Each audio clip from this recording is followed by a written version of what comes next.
Billy, I am pleased to report that the Red Wings have had the January that we were hoping for, pulling off an impressive 9-2-2 record. This puts them firmly back into the playoff race with a 4-point lead on the Islanders as of the recording of this video and a game in hand on them, which brings me to the ultimate question and to the thumbnail that you clicked on. Are we officially in playoffs or bust mode? Is it okay if I establish what that means? Yes, please do. For everybody, before you run down there, are we in playoffs or bust mode? Does not mean, oh, well, we never expected to be here. Like, I didn't even think there. No. Given the situation we have been presented, where we are right now, and with what you see on the ice every day or every week or whatever, would you be at this point completely disappointed if they blew this and missed the playoffs? Is this if you miss the playoffs, you messed up situation? I think it's you missed the playoffs, you messed up. I am there.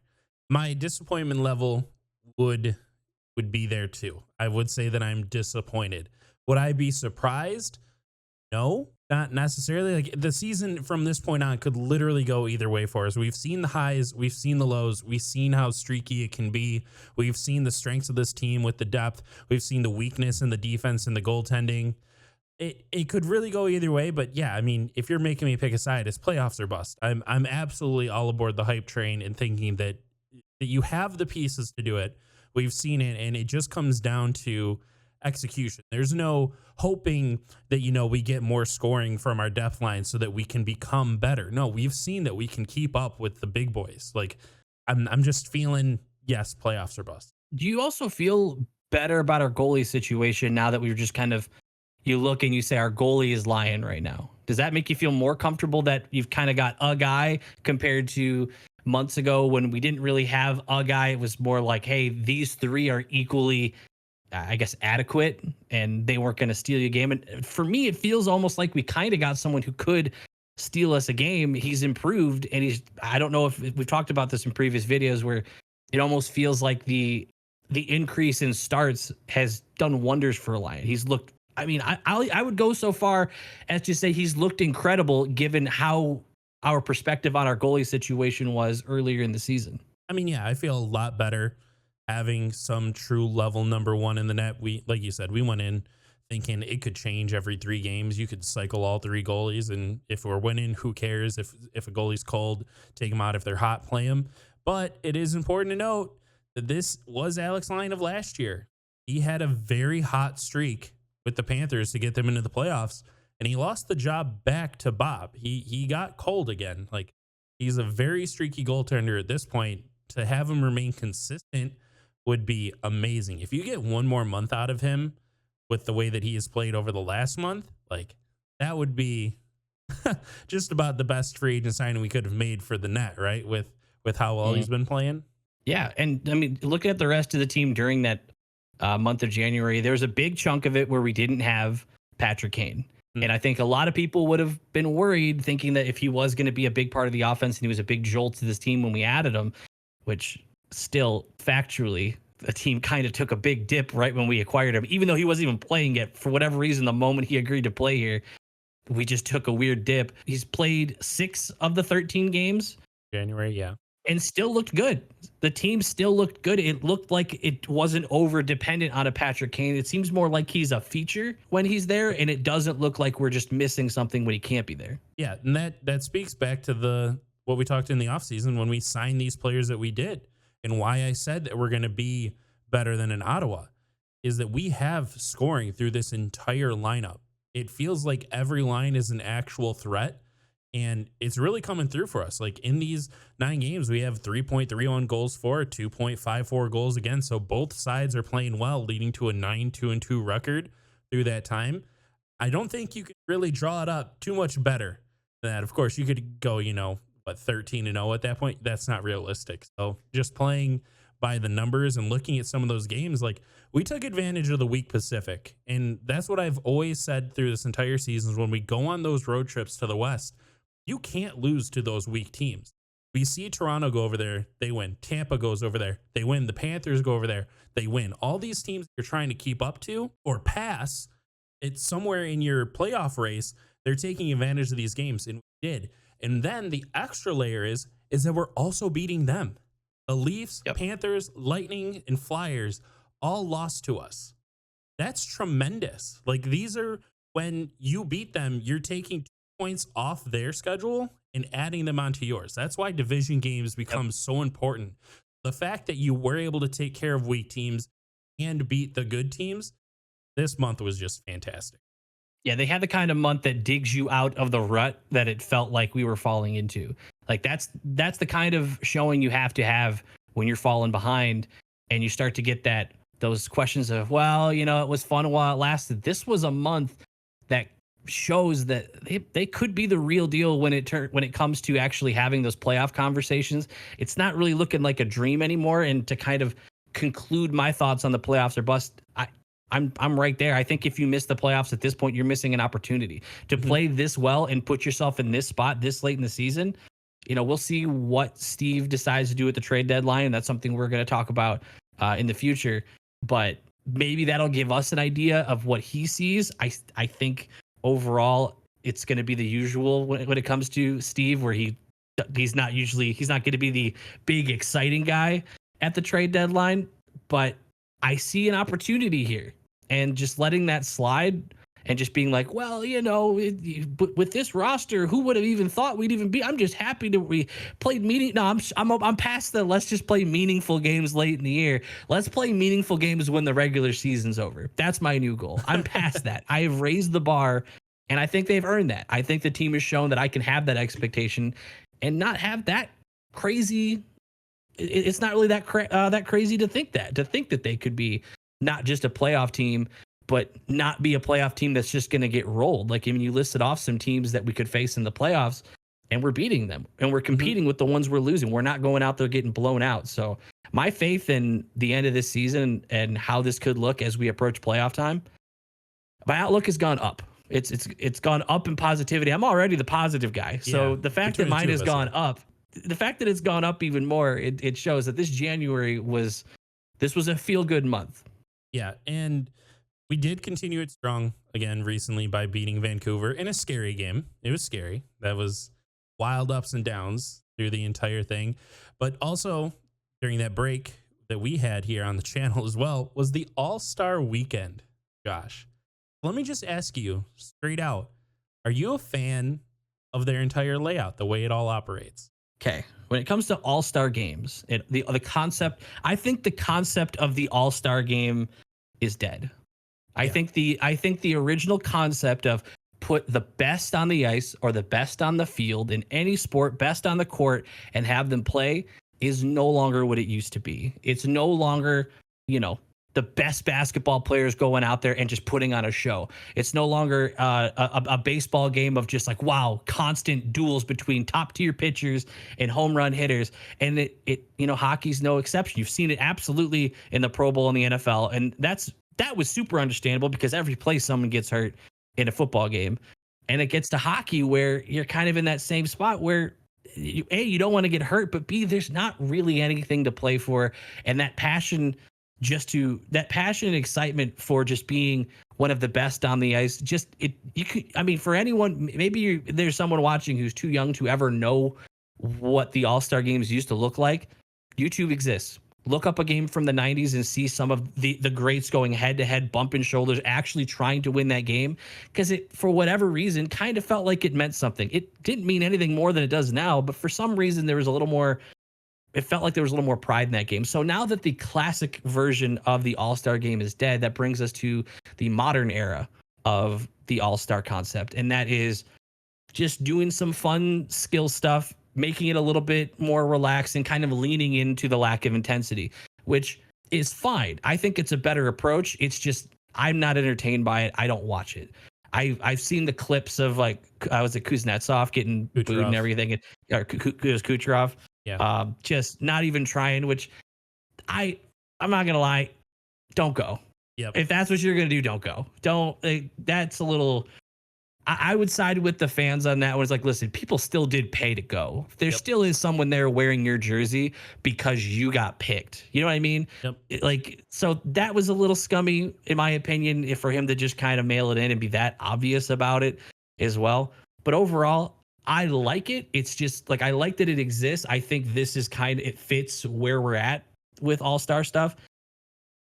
I feel like they don't market it, by the way. I Yeah. Pro Bowl and the All-Star stuff, I pulled out my phone and was already seeing highlights. I never saw it advertised. Yeah. Completely missed it. I But mean, it's just not for me. that's kind of the biggest issue with the NHL, right? Is marketing is pretty just poor. And I'm sure that we're going to talk about that in our next segment a little more. But my personal gripe with it is that I liked seeing Justin Bieber. I liked seeing Tate McRae. Michael Bublé was hilarious. His post like conference stuff about taking mushrooms and stuff like that was genuinely hilarious. And it looked like he really wanted to be there, was really just excited about the event. And Will Arnett played like a good like counter role to him, just like in the media as being like the calm one and like more like determined maybe in it. But I wanted to hear players like talk about who they're going to pick and why they're going to pick them and like the jokes that they would give between themselves. And I want to see the personality of the players. And it just feels like the production was so sloppy. I don't want to hear Justin Bieber and Austin Matthews say, "Hey, who are we picking next?" While Makar and McKinnon are also trying to make their pick. I'm just not interested in like the sloppy production level. Whether that means you go and you pre-record it or whatever, you don't put it in like the arena because it doesn't seem like the fans were too into it at all. I don't know. There's got to be a more fun way to do it, but I I think you guess just need a sound guy to well, yeah, move you want them when to do someone's their not job, talking. right? Yeah. So someone just, who's on screen? That guy? Turn him up, turn this guy down. Yeah, Simple. they How tried hard it could it and be? it just felt like they weren't doing it. But I guess the good news is that you don't even have to worry about that issue anymore. Next year, they're going to the 4-nation layout. We're going to have USA, Canada, Sweden, and Finland play. Now, my first question to you is going back to what you already complained about. Are the players going to care? Does this even do anything? I think when you put a flag on the jersey, there's an implied pride. And maybe that might be more for some players than others. But I think the second they're playing for their country and not their division or their conference, conference and division pride doesn't exist. I don't know if it ever did, but I know now it doesn't. It doesn't with most fans that I talk to. I think I know one actual human being who roots for teams from their division in the playoffs.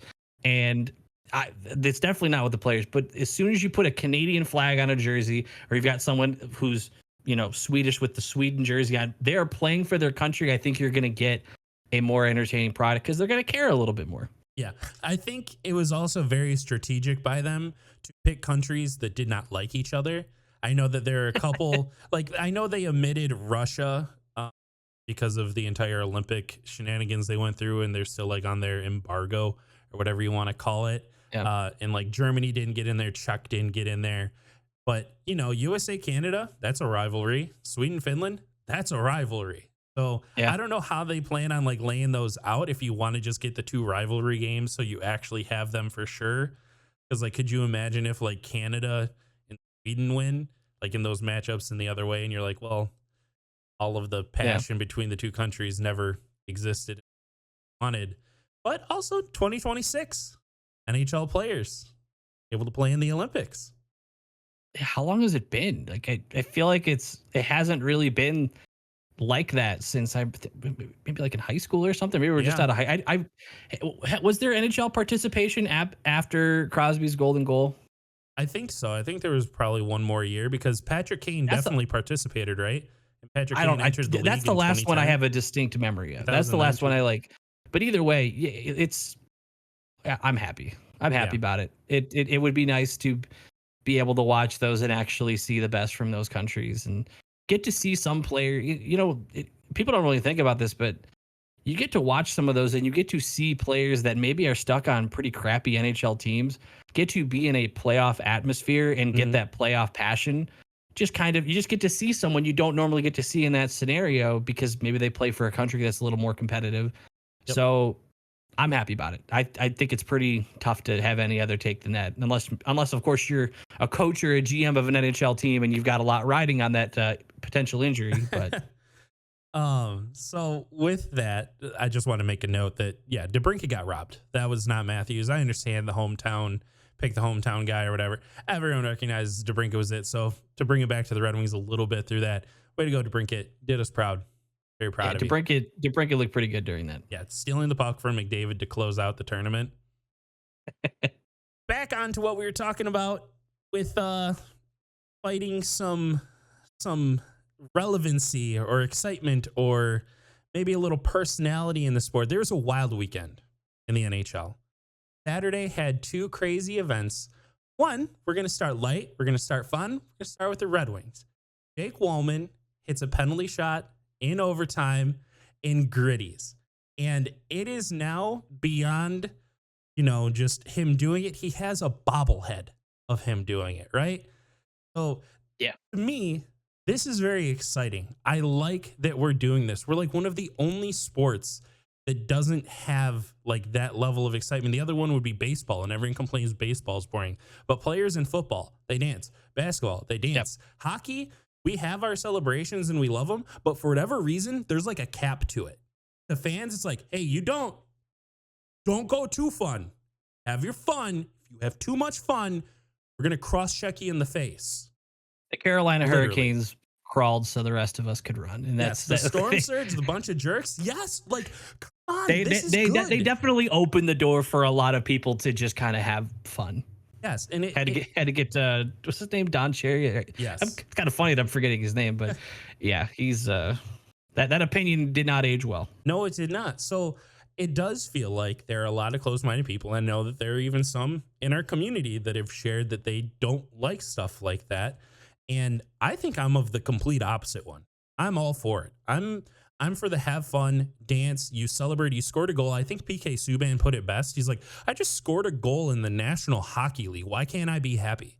Why can't I celebrate this? Yeah. This is the best of the best, and I did something tremendous. So I'm full on board. Like, Selly, I don't mind like mild disrespect through all of that. Like, I think it's just part of the sport.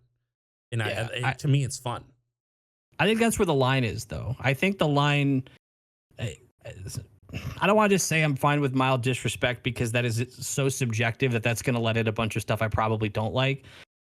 I'm down with celebrating right up until the moment you get to the point it's at someone else's expense. So celebrate, I'll watch Wallman do the gritty all the way down the ice. But someone like scoring and then even doing something as simple as skating over to the goalie and going like this in their face, absolutely not. Don't do it. Like that's so much smaller though, right? Like doing a full crazy dance, that's your own thing and people can have their opinion on them alone.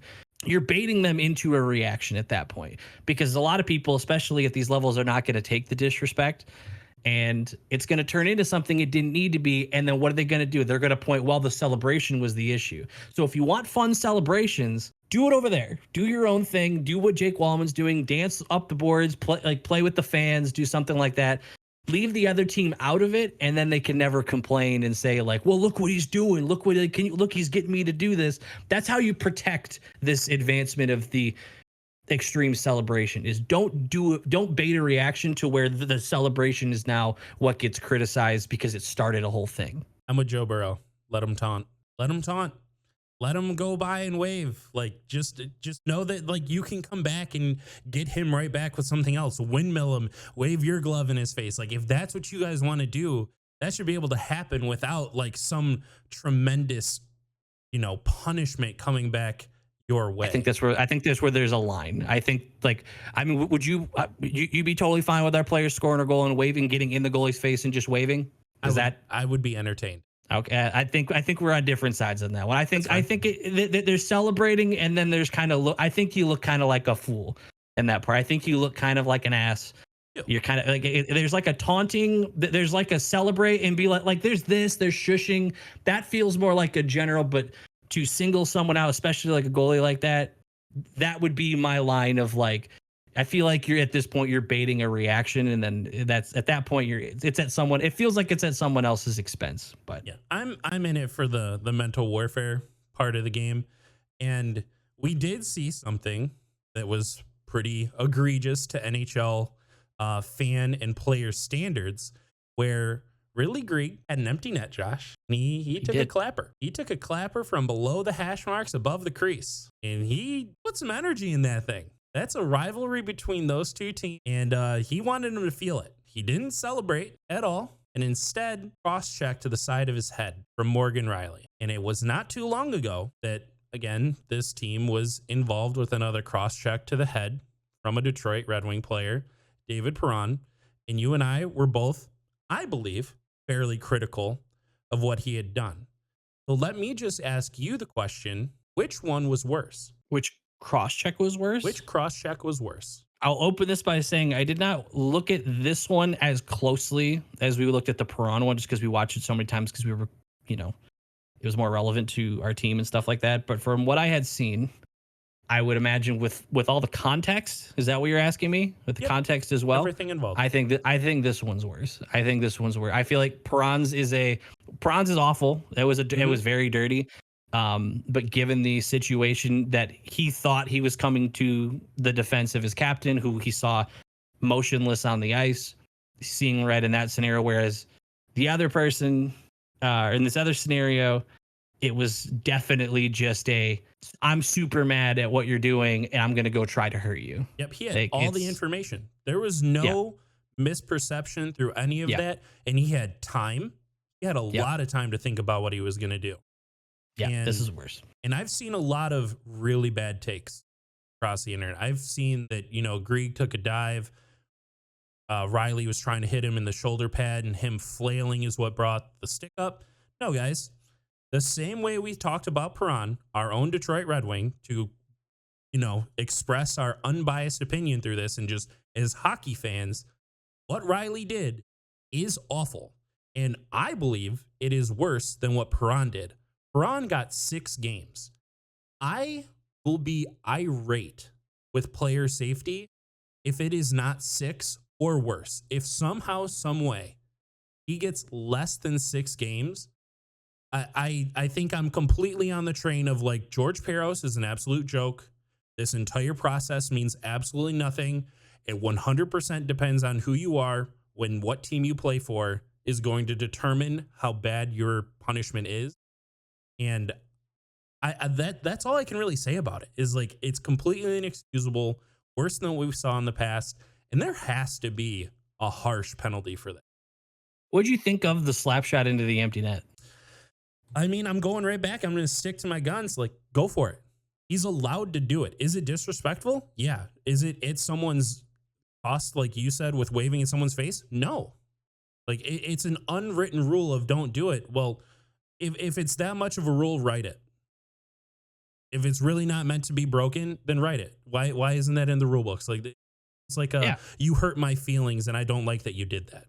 I think it warrants a reaction. I don't think it warrants the reaction it got. Yes. Because you're doing it to get a reaction. You would not take that slap shot if you did not think it wasn't. You did it because you knew it was going to piss off the opponent. Yes. And when someone does something to intentionally piss you off, then you can't be surprised when there is a reaction. I would have expected the reaction to have been as he's coming up the boards, they kind of skate by him, get in his face like, oh, really? That's what, like, kind of similar to when somebody stares down the pitcher when they walk to first, where it gets a little bit of a jawing match a little bit, but it doesn't usually result in anything. That's what I would expect. And that's what should have happened. Yep. And I wouldn't expect it if I was out there, if I saw the Wings had that happen to them and they were just like, oh, whatever. I'd be a little like, that doesn't fire you up a little bit. Like they're kind of like it'd be a little weird if it didn't get under your skin a little bit as a competitor. But to lose control and do what you did, yeah, I'm with you. If it's less than 6 games, there's an inconsistency that I feel like I would need a full explanation of why. But yep. We did ask the community what their thoughts were on this as well. And we're going to start with the Discord. If you're not in the Discord, there's a link down below. Go hop in there. We talk about hockey. We talk about Red Wings. Talk about, honestly, a lot of things other than that now. We're kind of going all around Michigan sports. But yeah, please hop in there. We'd love to have you. A Rutherford 220 says, for me, I get that Grieg broke an unwritten rule with his slap shot, but it's never okay to cross-check someone in the face for any reason whatsoever. And for Sheldon Keefe, their coach, to say, I think the team's reaction was appropriate is disgusting. He should be embarrassed for his comments, Riley's reaction, and Riley should be suspended. My immediate thoughts are I can't be that upset at the coach because the fallout of not having your teams back is probably worse than the fallout of a bunch of people like me and you who don't really care about him or his job think about him. I think he needs to protect his relationship with his team and his organization and his fans, because chances are with hockey fans being, they're probably going to support their team regardless of the situation. So I obviously disagree. After everything we just said, but I don't hate the coach for saying what he said, because at that point you just have to have your teams back so you don't ruin that relationship. I'm with you 100%. Only 1 to 2 games, though, that's egregiously low to me, regardless of a player's history. You use your stick as a weapon and hit someone in the head. You need more than that. So T. Schneider 28 says that he believes what Grieg did was disrespectful to the Leafs, but that Riley should have taken a better route. And he should be suspended 6 or more games, and also makes a little note that the Wellman Gritty is top tier selling. So Agreed. Yeah. Agreed all across, on the Selly and Riley just lost his cool, and that was, I'm sure he'll be punished accordingly. 100%. Adrenaline, an outside of North American opinion on this, which we definitely value, is that he believes it was a ridiculously thuggish overreaction to an apparent no-no of the game. Doesn't see why it matters why the puck goes in the net the way that it does. Also makes notes on Riley's response, or Riley's coach's response, as appropriate, and also wanted to make note that he expects the 6 for the similar cross check. So again, talking on the coach's comments, it's already on thin ice in Toronto. That jokes aside, he's fighting for his job, and if they don't do well, if they don't win the Stanley Cup or go to the Eastern Conference Finals, I would have to believe he's out as the coach. There's no way halfway through the season you're going to find your way that you might already be losing that room. For all we know, behind those closed doors, those guys might already just not think that he's the guy. They're never going to tell you that. You might hear that on, the Spit and Chicklets podcast in 8 years with Austin Matthews finally sharing some story about how no one likes Sheldon Keefe. But until that happens, you can't lose them for any public reason. Yeah. And to be clear, you've already heard our opinions. We think it's terrible, and we think factually him saying that the reaction was appropriate is just wrong.